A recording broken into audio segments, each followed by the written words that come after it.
All right, thanks everybody for coming to this webinar. And I did this one. So yeah, I'm John Fulton, a grant specialist in the grants office, and this is a webinar about rewriting your large grant application.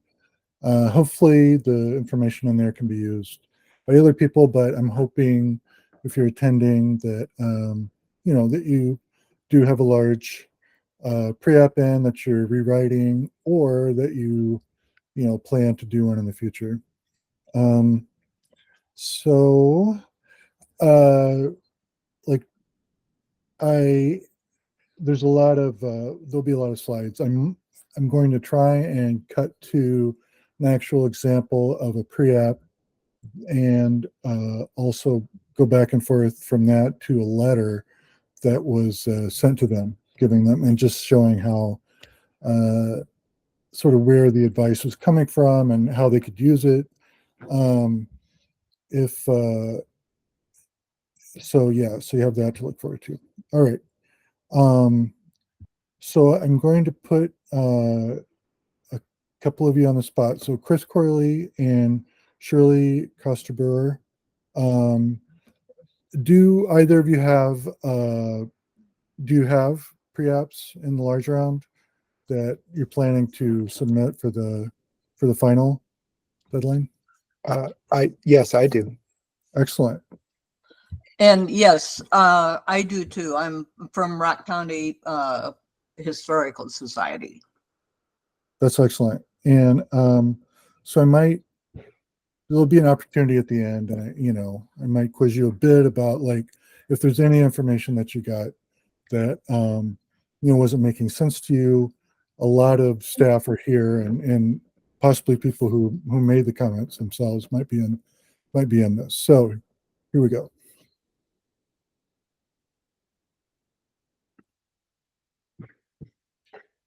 All right. So again, yeah, if you're here, you receive some comments, and it's opportunity to maybe hear about, like, what we intend when you send those comments out to you, and then throughout this, if you want to speak up and you have a question, feel free. Like, the reasons we send the comments we do. I'll probably say more than I need to about that, but I just like to get that out. And then again, like I said, I hope to pull up a example application. So the grant guidelines are best written, delineated in the grants manual that you can find through our webpage. We try to cover everything that we can think of and everything that's sort of been asked of us. We try to get it in there. So it's about 135 pages. We don't expect everyone to read that front to back, but it's a place actually we use to check ourselves when there's questions we're not actually sure about the answer to. And then all of our reviewers have some training in the field, or some experience, always both actually, to help review the categories that we review. No, there aren't any one of us that reviews all the categories. And then a lot of us are, that is, in this meeting, there's several of us who are administrators, and so we look at the grants in a slightly different way, and yeah, we won't worry about the administrators too much in this webinar. And then, yeah, just the experience we have reviewing grant applications ends up being really helpful, just because a lot of the same, issues with people applying for grants come up a lot, and it's good to hear from people. It's always good to hear what people run into that they need help with, so we can help do our grants a little bit better. All right. And so when we send out that pre-app letter, it's just, in general, we're just trying to, like, pull out the areas where the application could be improved. And when we say improved, we're thinking as much as possible about how you're presenting your project through the application to the Historical Resources Advisory Committee, the HRAC. They're the ones who, in the end, will make the funding recommendations from the large round. And so it's not really a mysterious group of people, only in the sense that you may not know who they are, but they are usually from different organizations that may have applied for grants themselves at some point. And they usually have a lot of experience themselves in some part of either the history or the preservation field. And so they have a lot of perspective. And most importantly, they're not from the Minnesota Historical Society. They're, seen as being, free of our expectations, which helps. And then again, we get very specific sometimes about what we're asking you to improve, but sometimes it's our advice can be a little general, like tighten up this section, or move this type of description over to another field. And so that's a lot of that is, we do the first reviews of these before they go to the HRAC, and we're always trying to think about how are these projects done in the field normally, and then from our experience and our training, what do we think should be done with these projects.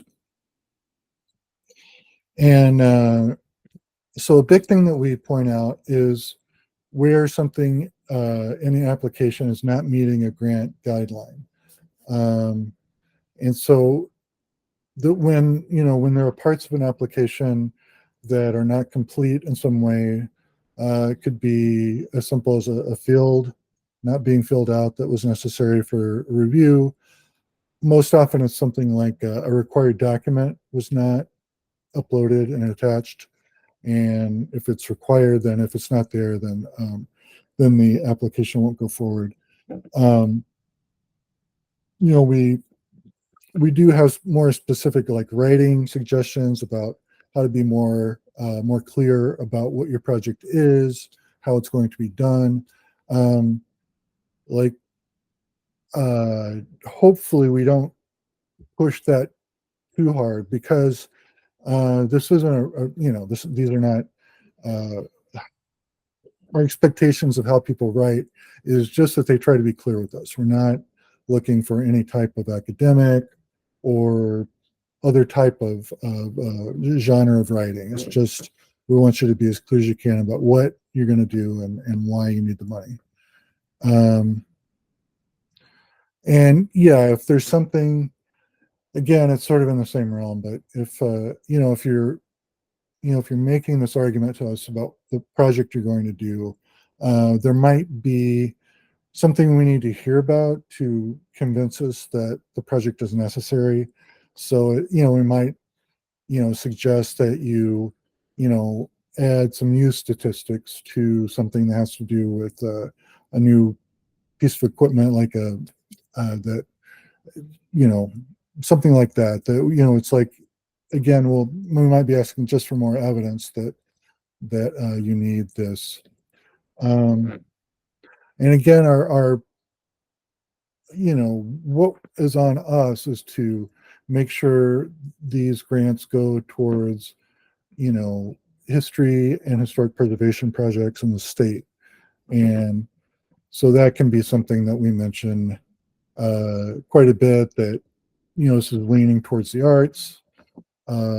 This isn't, that's not something that we fund. There are other funds that would support that. And so, we might have suggestions to go to the place for the money, but if you're rewriting, you can always try and tighten it up and focus it and tell us why this is about history or about, preservation. And again, we're always, there's a lot of different parts of the grants program that can be a little complicated. And so we're trying to tell people about that if they're not, expressing it comfortably.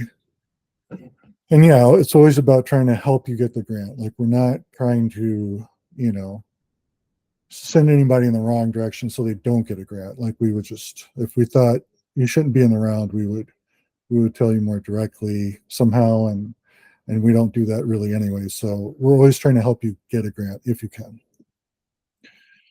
All right, so the timeline for this large grant round, we're already, I would say, most of the way through the portion of it that puts the most work on you. So you've already done the pre-application.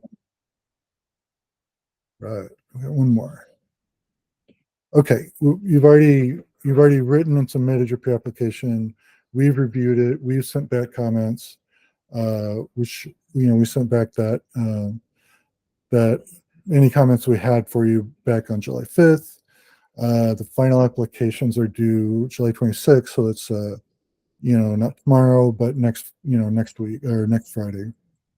And then so we do more another round of reviews of everything that comes back.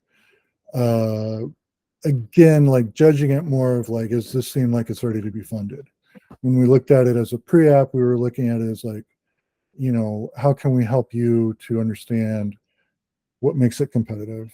And now we're just judging it for as much as we can, as closely as we can, how it's going to be fundable. And then, those reviews and the applications themselves go to the HRAC.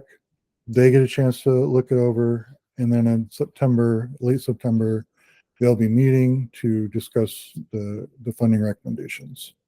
And then there are other parts of the process after that.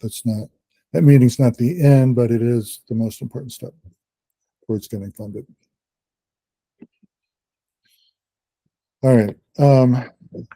So again, I have pre-app comments in here, and it's kind of limited in the slides. Like I say, if I seem to have extra time at the end, I'll go to a real letter, and we can look through the whole letter. But this is just a taste of the sorts of comments that you might have received, and where we have some sort of general comments.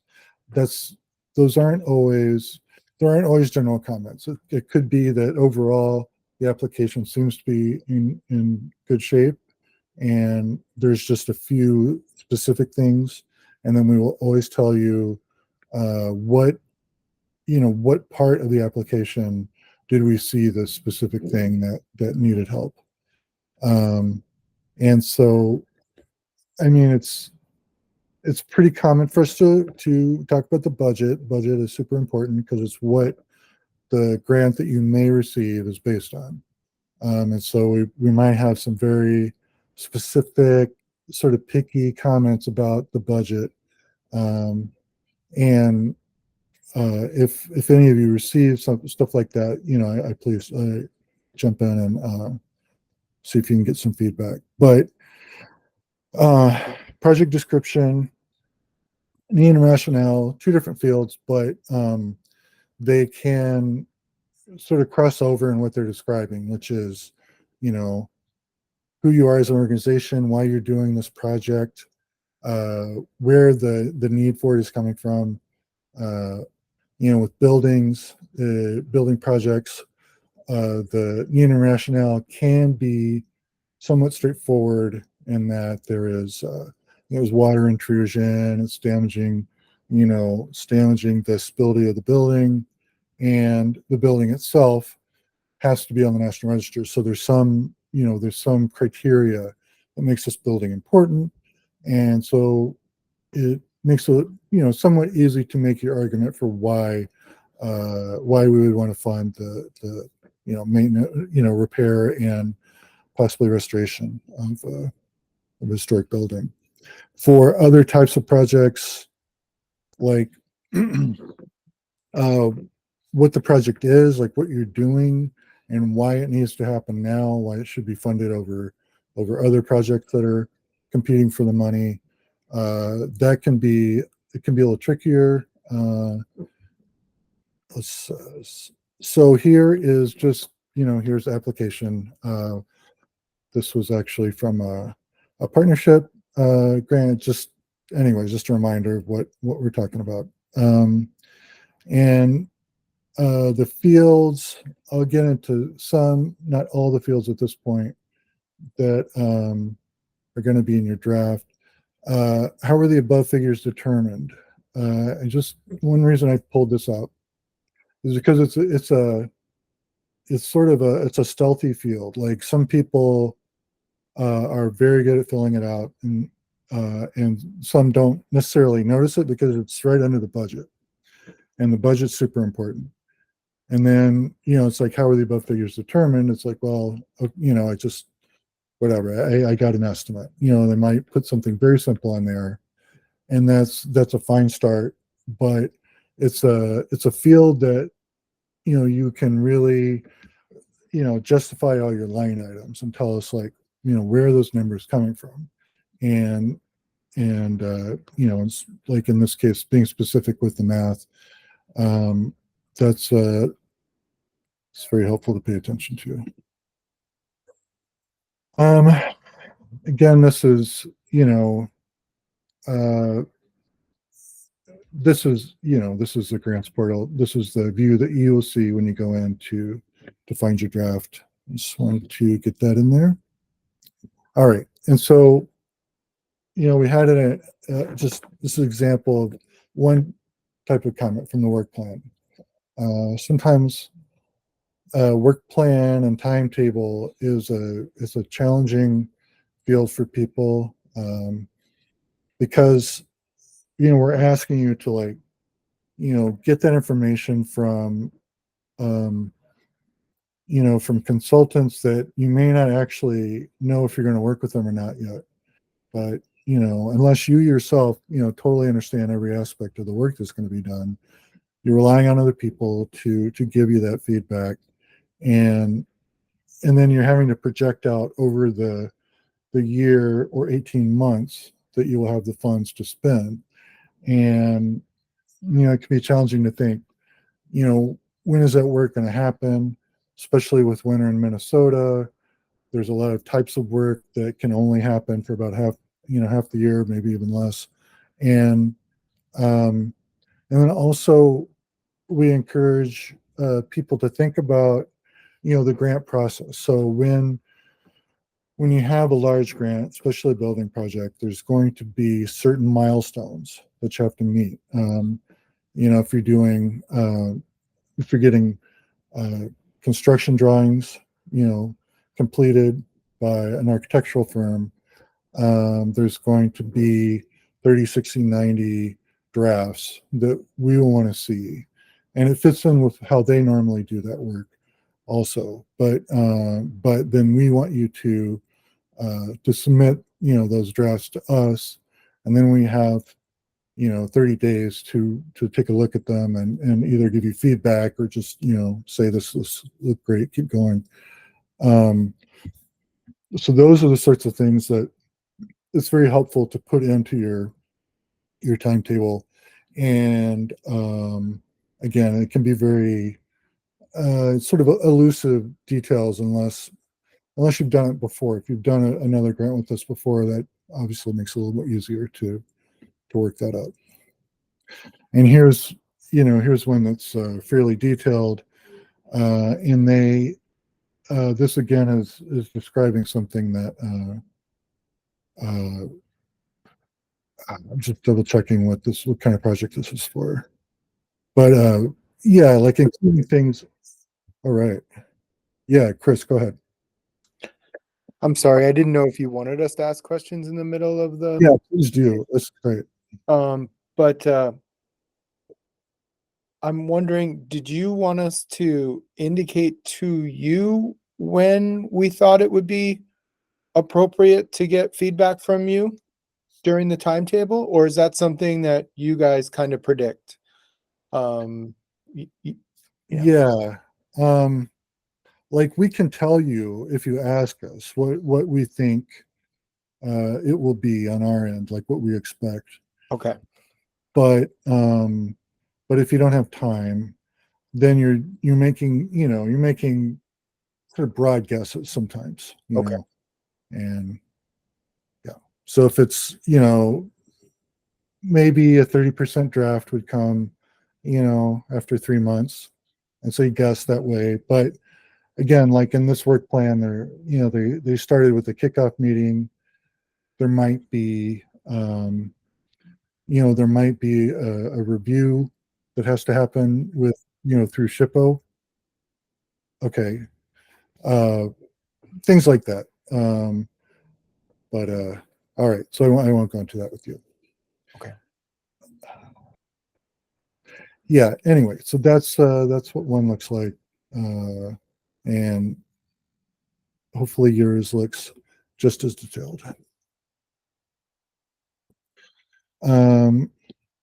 So I think I will have time to look at a actual example application, but just to run through some more things that we are, we were thinking about when we were doing the review, is just, how can it better follow program guidelines?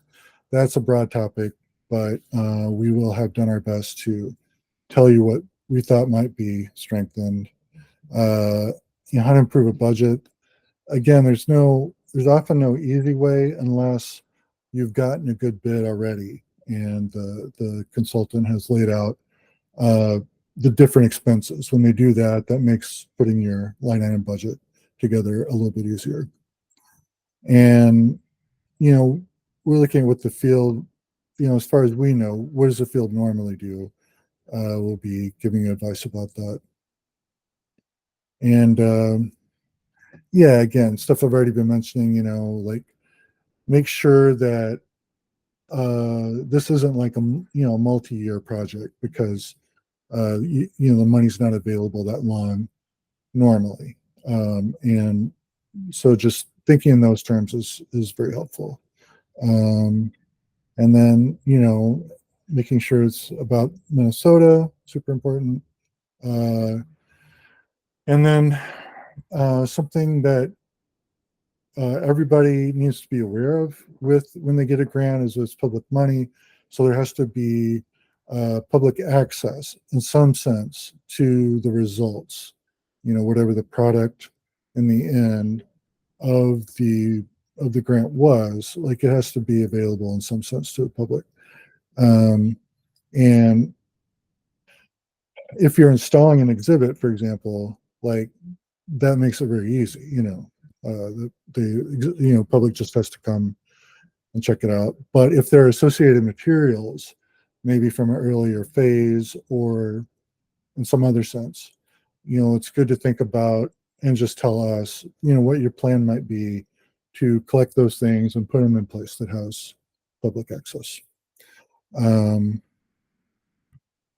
then we're always talking about required documents anytime we don't see them. And what else do we got? Yeah, so a recent change for building projects is that we want everyone to go ahead and upload the National Register listing for the property and just have that available for us to see. It's just it's an easy thing. We think for us to check that this is not going to that whatever you're asking for is covered by the National Register. It's a very important thing, and it's just easier to have it from the beginning. And then the budget, of course, there's so many different questions that the budget answers. But and that it always leads us to ask questions when something about the budget doesn't make sense or it doesn't correspond to what's being said in the other fields, especially the project description. And what else we got? It's need and rationale. Different reviewers use need and rationale in different ways. I wouldn't say that there's any sort of like disagreement among us, but it's always good for us to know, why does this have to happen? Because especially in a large round, it's very competitive, and if it seems like a project could wait without whatever it's about being damaged or forgotten about, then that might affect how the committee might look at it. And then, of course, work plan timetable, just talked about that. Project personnel is a field that I think we could make a little clearer on the application, because what we're really looking for is who's going to be hired. Now, if there are people who are, donating their time, making, sort of an in-kind match, they can be mentioned as well, but it's most helpful if the people who are being hired, and so at least the positions that would correspond to something that's listed in the budget. When those people are discussed by their title, by their function, that's very helpful for us, because it going back and forth trying to reconcile who's being hired to fulfill the responsibilities. It's easier it is for us to figure that out, the better. And then right under project personnel is a question about procurement, which has to happen, especially with large grants, some kind of formal or semi-formal written procurement will have to happen. And generally, we don't expect it to have been done yet. Sometimes it has been, but you at least need to tell us, like, either what you did or what you're going to do if you do get the money.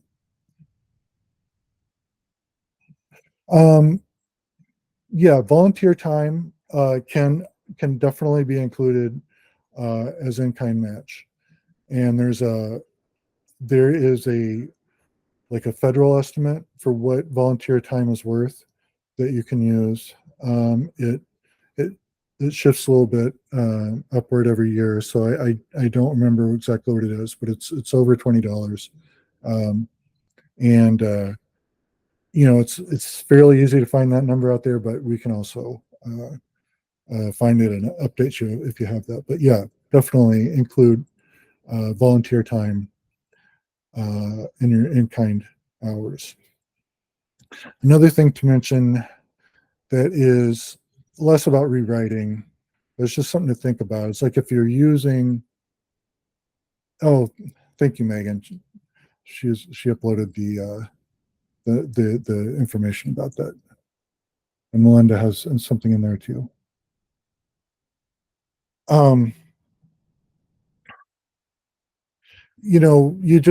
Whenever you're projecting to us what in-kind time is going to be, just remember that that's going to be part of your job, is to either get those volunteers or full-time people who are helping to to track their hours, because later on we'll want to see what they actually did, and it may not match up exactly with what you projected. That's okay, but if there's no documentation of it, then we don't count the hours later. That's a whole other can of worms, but it's definitely nothing. As long as you're aware of it, that's about all you can do at this point. Diversity and inclusion are a couple of questions. It's basically one question from two different perspectives, and basically we are interested in how your organization is addressing diversity and inclusion in this project itself. That's the first question, and then the second question is about how the organization is addressing it in whatever way they may be addressing it. We know that there are a couple of questions that are challenging for some organizations, and we don't want them to be questions that are weeding anybody out.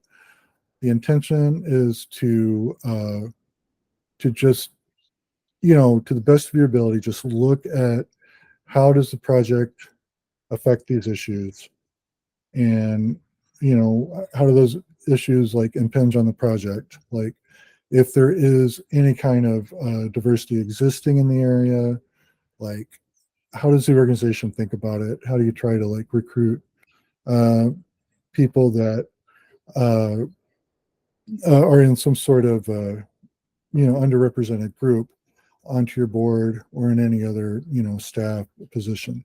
We're just trying to get people to tell us what they know about that. There's usually not any need to give us the demographics in detail of your area, but if you reference that stuff, it's fine. And however you try to answer the question is usually okay. The only thing I would warn anybody about is that if it seems like you're avoiding it, then the committee might notice that. It's yet to be a make or break question, but everything that's asked on the application, can affect funding. And then, enduring value is again about that, public accessibility. Sustainability is thinking about like once the grant's over, how do you plan to keep whatever tail is on this project going? Like how are you going to fund something that needs to happen later, to either update it, something like that. Metrics are another one that is it can be a little challenging, but my advice is just to think of expected impacts as being what your product is. What is it you're trying to accomplish with this project? And so if it's an exhibit, and that you want a complete exhibit done by a certain time, meeting standards. But so then your progress indicator is going to be like how, other than say a consultant telling you, I'm done, I'm happy with it, here you go. It's like, just what common sense thing are you going to do just to, like if it's an exhibit, like you're going to walk through the exhibit, you're going to have been doing all sorts of quality control things throughout, this final phase. So it's not like we expect you to like catch something major at the very end. We just want you to just say, yeah, project director is going to be paying attention to this. And then request documents, that goes in a lot of different directions, but a lot of them are required and and become super important in that sense. So before I conclude, I'm going to stop presenting this and present another letter. All right, so it's a pre-app letter. So again, if you've probably seen one of these already if you're here, but so every part of the letter is important, but the intro paragraphs are, with just a few details, those paragraphs are the same for everybody. And it's just very basic information. And then the bullet points are the specific, reviewer and admin comments that, that we passed on to you. And then the comments at the bottom are also pretty standard for everyone. And they don't apply to everyone, as in the sense of everyone has to meet these necessary, items, but A lot of times you have addressed them already. It's just that they are ones that come up again and again. So we went ahead and listed them all just as something for people to go through and just double check they've done it. So this particular project, they were missing a lot of their required documents. They wanted to replace a boiler, and so the scope of work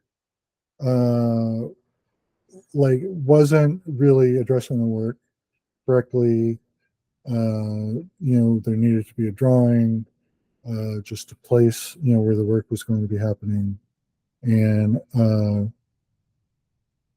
this some of these comments are, as you may have noticed, they get very specific, like put all your photos into one file. It just makes our job reviewing much easier when that happens. Putting in a photo key is a required document, and it can be part of the photos themselves, or it can be a separate document. It's something that used to confound people more often in the past, and hopefully no one will ever have any problem getting funded because they're missing a photo key again, but we shall see. And then, again, it's like, again, this is the note is a good example of the range of advice that we might be giving you. So sometimes the file names, we only see part of them after they get uploaded.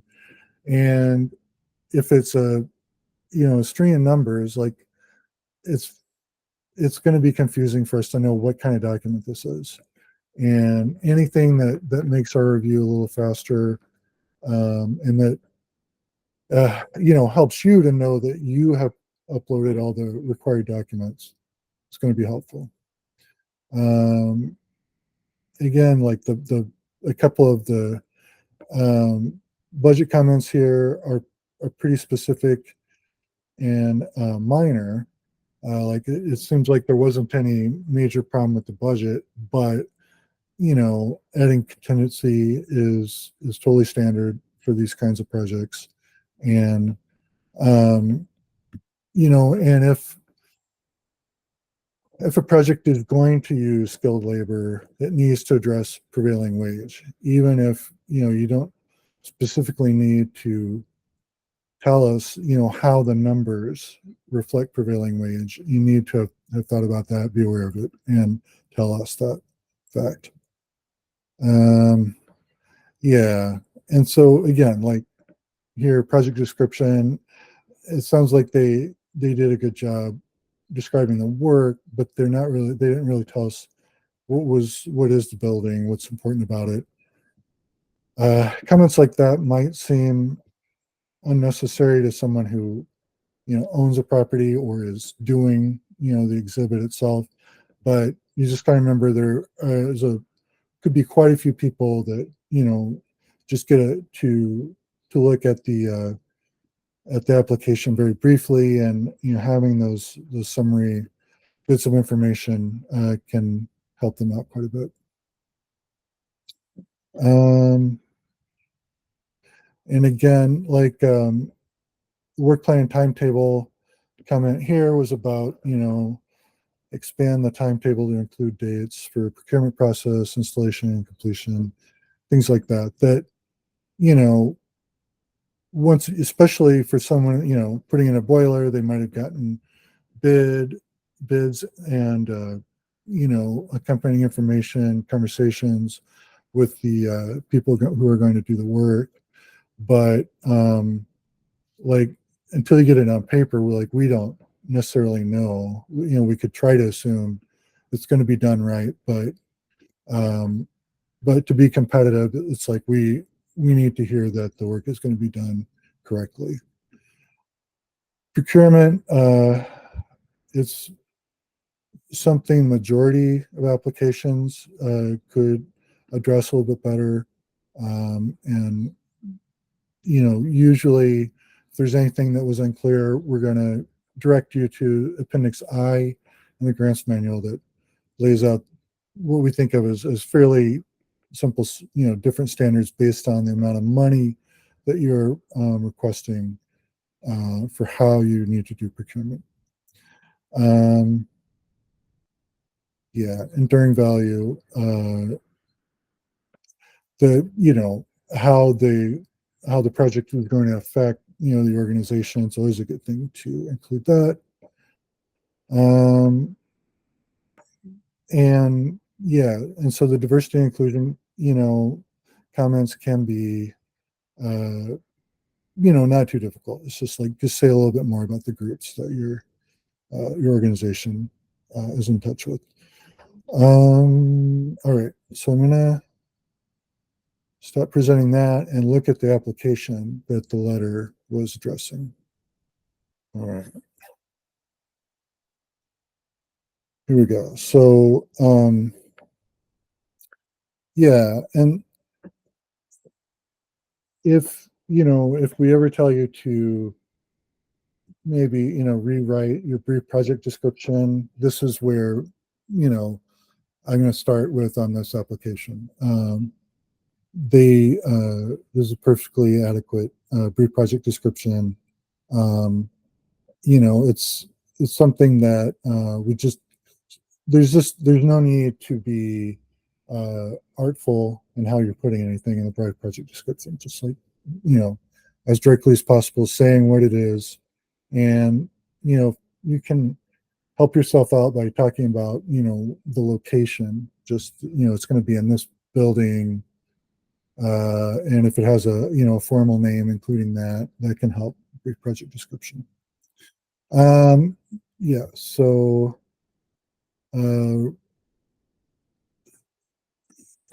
move on to the next page.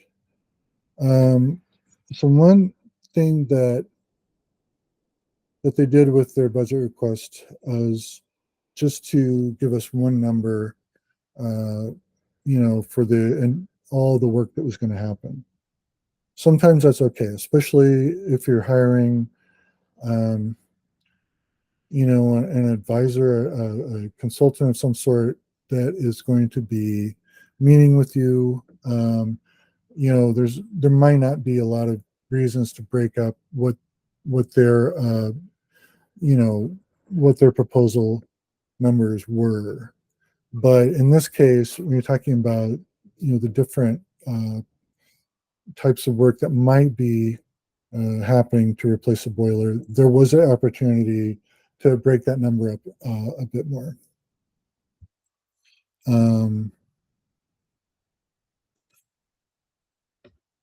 All right. Next page. So one thing that I would notice, this is not it's not an application I reviewed, but their answers are kind of brief. And if brevity works, if you are able to make your case and not use up all the space, I mean, we love that. But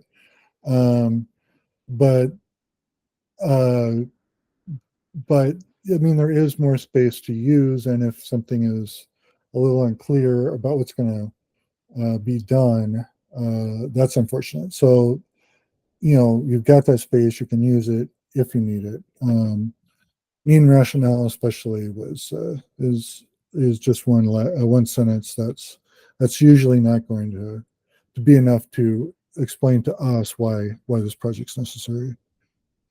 And then where they really drop the ball here, and of course, something we're fully aware of with pre-apps is that sometimes people are, applicants are trying their best to get something into us on time so that they can be in the round. And so there may be fields that they don't have the details on yet. And so they just give us a summary.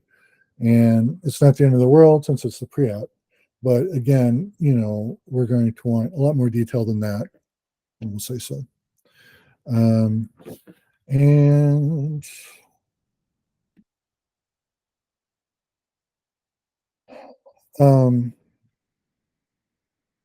meeting rationale, project personnel, they dealt with that okay.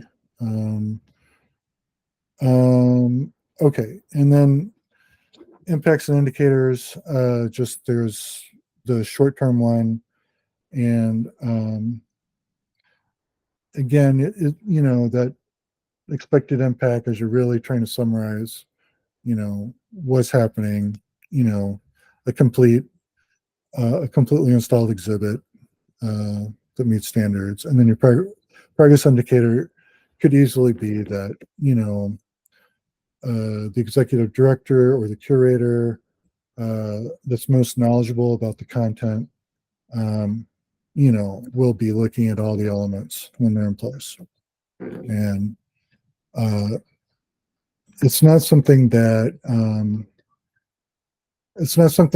again is going to make or break your funding, but it's always helpful to know that somebody's thinking about, yes, the grants reviewers we're going to be doing our best to make sure whatever you did meets standards, but we want you to be aware that you're closer to it, and your eyes are going to be very important in figuring out if something is done correctly.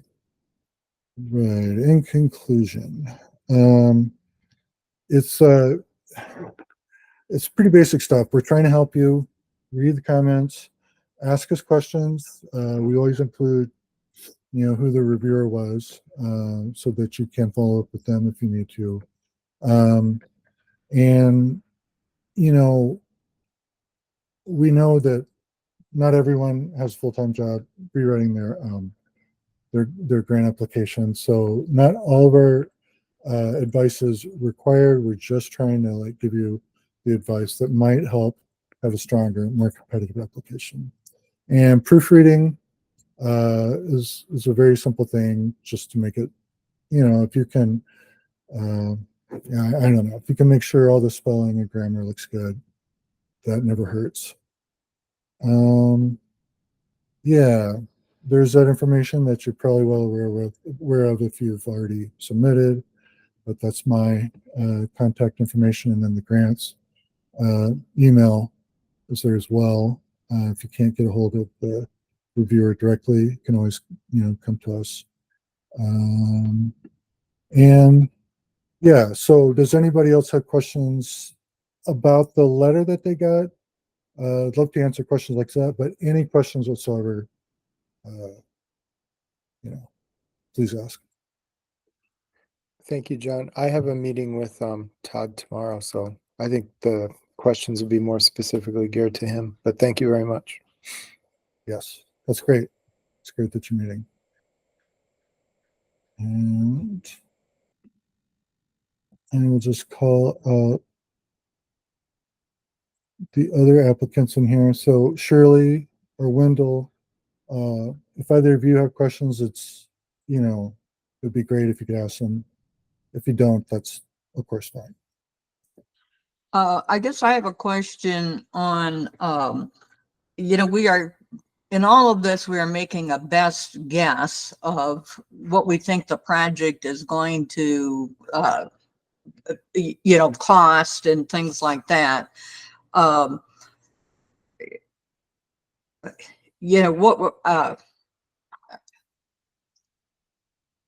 What if we're wrong? Yeah, that is an excellent question. So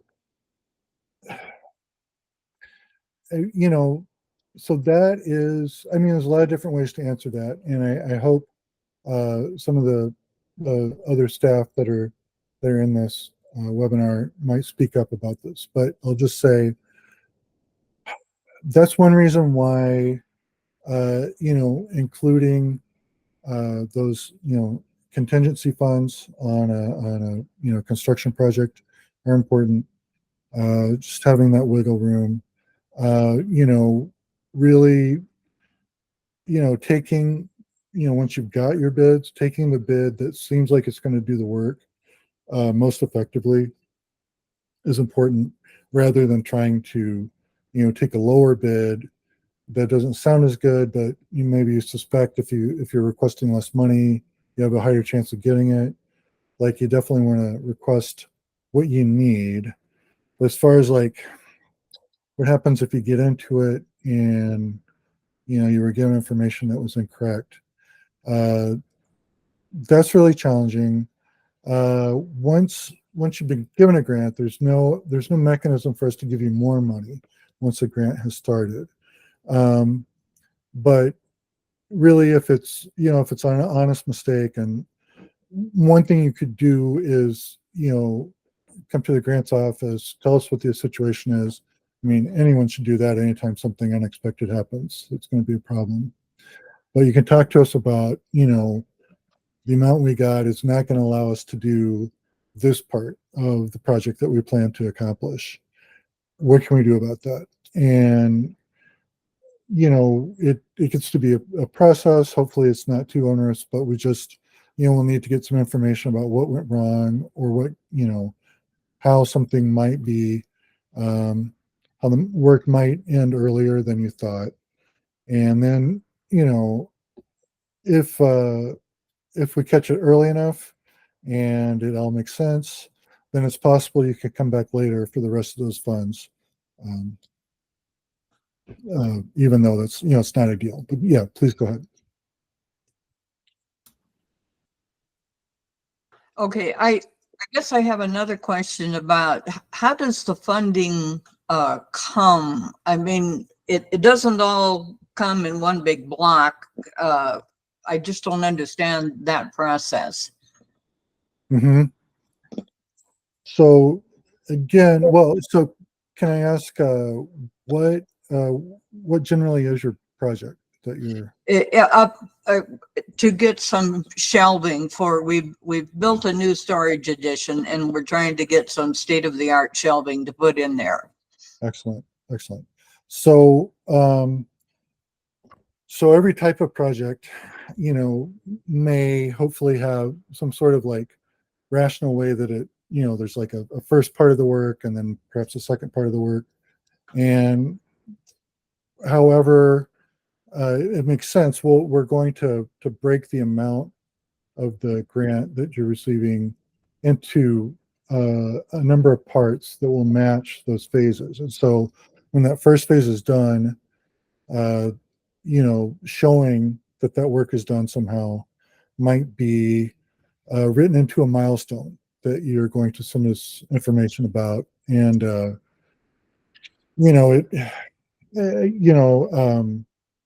and then so once we see that milestone has been met, the reviewer looks at it, then that part that, perhaps a second part of the funds that you would be expected to receive will be sent to you after we've reviewed that milestone and confirmed it. And then the last part, so if your grant is large enough, the last payment will come to you after you've closed the grant, after you've shown us everything's done and we've seen all the financial documentation and everything else we need to see. We close it, and that triggers that final, retainage that we had, and it might be 10% or it might be 20%, depending on the size of the grant amount. And that's when you would get that amount or some portion of it, if not all the money was spent. Wendell, I see you have your hand up, Wendell. Okay, here we go. Yeah. So my question is, it's related to what Shirley said. Let's say that as we're figuring out some of our match in terms of rehousing items, and we discover that, okay, we put more down in that match than what we actually are going to spend, or we decide that a specific aspect doesn't actually need to happen, and then we don't spend all of that match money, does that impact whether we would get the full amount that we requested from you? Well, yes, in the sense of, bottom line, we want you to spend the grant money. If you received a grant, we want that money to go to that project.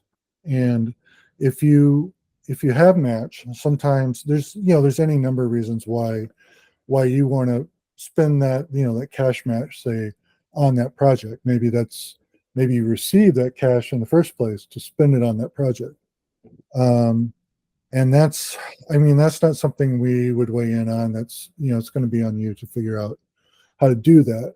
But if you have a certain amount of cash match and you don't need all of it, and you spend all the grant money and the project gets completed and you only spent, half of your cash match, it turns out that's okay. We're not going to, we're not going to have a problem with that. Now, there are details that could affect things. So if there's how match is applied or was projected to apply to a project, might affect how the project could be completed. And then if that's not spent, then that work isn't done, and then the project isn't completed. If it's going to be a situation like that, then you just need to, again, get in touch with us as soon as you know, and we'll try to sort out what we can to help out with that. Yeah, Chris. I actually do have a more general question. And that is, are matches really only applicable to the exact time in which of the grant? In other words, the match is, would start in December or January, or should we potentially reference in other ways the kind of investments we've made to make this project happen if the funds were expended prior to when the grant would actually start? Well, so your first point, 100%. So if you have a match that you're listing, in the budget, especially, then it's something that's going to happen or be spent during the grant period. And for the second part, if there's things that you've already done on your own to bring your project to this point, you can tell us about it. Okay. But yeah, just be super clear that that's not what's happening during the grant period. Okay. And then, yeah. Thank you. Sure, of course. All right. Well, great questions. And thanks everyone for coming. Gonna wind this up now. This will be posted within a month, I hope. I have about 3 things that need to be posted, and this will be one of them before the middle of August. But thanks so much for coming, and good luck with your final draft.